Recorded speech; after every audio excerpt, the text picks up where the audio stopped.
Anisany nanome lesona sy nanome fampitsiahivana lehibe mo i Général Ramakavelo sy Lahaniriko raha ny fampitafatafata tamin'ny vahoaka malagasy teo amin'ny haino aman-jery ary tena be dia be ny zavatra nolazain'izy ireo ny mikasika ny 7/7 ary ny mikasika ny fitiavan'ny malagasy ny tanindrazana ankehitriny. I Lahaniriko moa dia mpahay tantara ary mpandalina ny tantara fa i Généraly Ramakavelo kosa dia tsy misy tsy mahafantatra fa izy ihany koa dia mahay tantara ary efa ela netezana tsy mahagaga raha toa kalavavolo. Nanambara ny fahitan'izy ireo ny zava-misy ankehitriny moa izy ireo ary indrindra nampiatsiahy sy nampahafantatra ny zavatra nisy teny aloha sy ny ankehitriny ary nampitahain'izy ireo toy tsy mitovy mihitsy ny taloha sy ny ankehitriny. Mahalasa saina sy mampanontany tena ankehitriny hoy Généraly Ramakavelo fa tena ohatrany nihena ny fitiavan'ny malagasy ny tanindrazana ary nihena ihany koa ny ambompom-pirenena sy ny fitiavan'izy ireo ity nosy malala ity.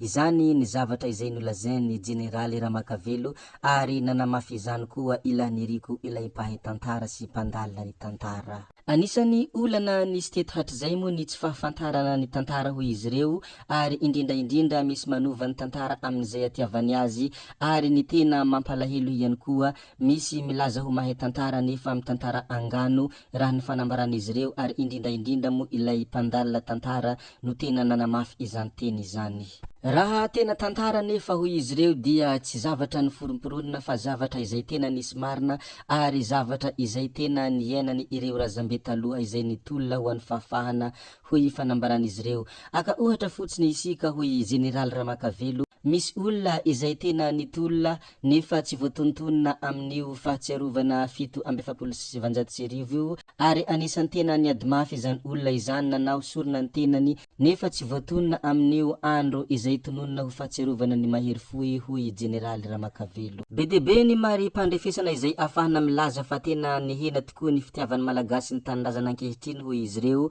ary be dia be koa ny pirofo manamarina izany zava-drehetra izany. Aka ohatra fotsiny isika hoy izy ireo, raha ohatra ka misy olona mampisafidy hoe hiverina amin'ny reny malala ve isika ka hizaka zom-pirenena sa hijanona eto Madagasikara noho ny fitiavana ny tanindrazana, izaho mino marimarina kokoa hoy izy ireo fa ny ankamaroan'ny malagasy dia hiverina any amin'ny reny malala satria any no heverin'ny malagasy fa tena fandrosoana ary any no heverin'ny malagasy fa tena fivoarana ary any no heverin'ny fa hoe kihin-dalana afahana miala amin'ity fahantrana ity. Be dia be moa ny fanehoan-kevitra izay navoakan'izy ireo mikasika ny fitondrana ankehitriny ary mikasika izay fotoana maro izay efa novakivakin'ny malagasy izay ka nanao fampitahana izy ireo ary nandinika ny zava-misy ankehitriny. Matetika ny olany malagasy ankehitriny dia diso mitodika amin'ny lasa loatra fa tsy mba mitsinjo ny hoavy ary tsy mba mijery kihon-dalana izay hatongavana amin'izany fandrosoana izany hoy izy ireo ka mety miroso mankany amin'ny fanomezan-tsiny.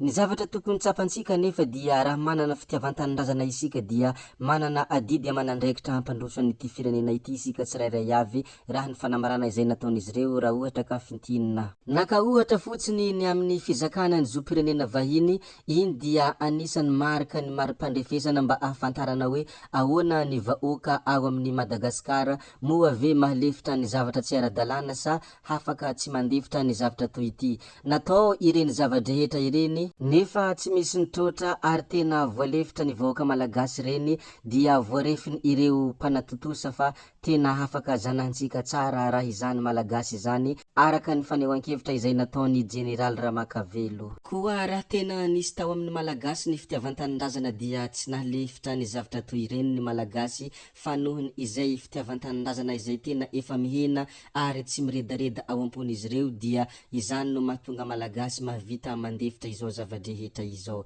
Ny nampihena ny fitiavan'ny malagasy ny tanindrazana nefa dia vokatra tsy fahaizana ny tantara ary tsy fampian'ny tantara marina hoy izy ireo. Nohon' izany dia mila mianatra tantara isika ary mila mampitombo ny fitiavan-tanindrazana. Ary mbola nanamafy moa ilahniriko hoe ity dia misy fanambarana hafa mihitsy ho izy ary amin'ny fahitako azy ity atako angamba fa tsy de diso loatra ity ary tsy azo disovina zato isan-jato. Nilaza izy hoe tsy dia any amin'ny mpitondra loatra ny olana fa ny fiarahamonina mihitsy tena misy tsy milamina ary misy amboarina, izany hoe ny vahoaka malagasy mihitsy no ohatrany efa tsiao. Izany ny zavatra niteneniny lahniriko rehefa naneho hevitra izy teo anatrehan'ny General Ramakavelo sy ireo mpanao gazety izay nifanatrika taminy. Nohon'izany dia nanentana ny malagasy izy ireo mba hampitombo ny fitiavan-tanindrazana, indrindra mba tsy hanarinary izany fitiavan-tanindrazana ao am-po izany fa ampiretina mba hiredareda ary aza manaiky ambakian'olona amin'ny fanjanahana hoe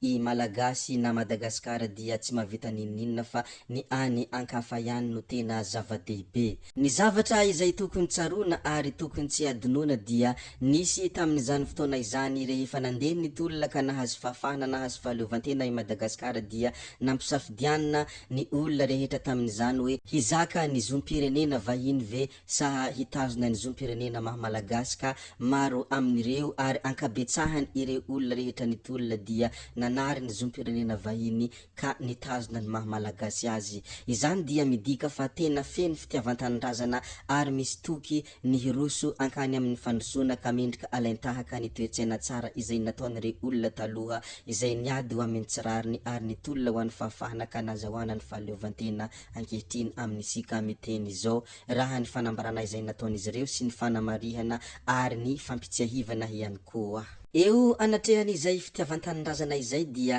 nanao fampitsiahivana kely i General Ramakavelo ary anisan'ny zavatra izay tena namparary ny fony ary nanohona ny fony rehefa izy nandeha tany ivelany ka nivory tamin'ireo olona izay niarahany nivory dia niandry ny malagasy ny olona tao kinanjo anefa fa tonga tao i General Ramakavelo fa tsy niraisin'olona tanana satria tsy malagasy izy. Noho ny fitafy sy ny bikabika amanendrika noho nilazan'izy ireo fa hoe tsy malagasy i General Ramakavelo ary nanomboka teo dia nataony General Ramakavelo hanitra ho azy fa rehefa handeha dia hitafy ny maha malagasy ahy ary hirehareha aho fa malagasy ary tsy misy ny tokony hampitsanga menatra aho i General Ramakavelo ary izany no mahatonga aho mandraka ankehitriny dia manao fitafy malagasy hoy i generaly. Nohon' izany dia tiavo ny tanindrazanao ary aza takalo ataovy tsapanao fa tena sarobidy ity tany ity hoy General Ramakavelo, aza manaiky hoentiny rivotra mitsoka ka hanakalo ny tanindrazana fa ity dia tanindrazantsika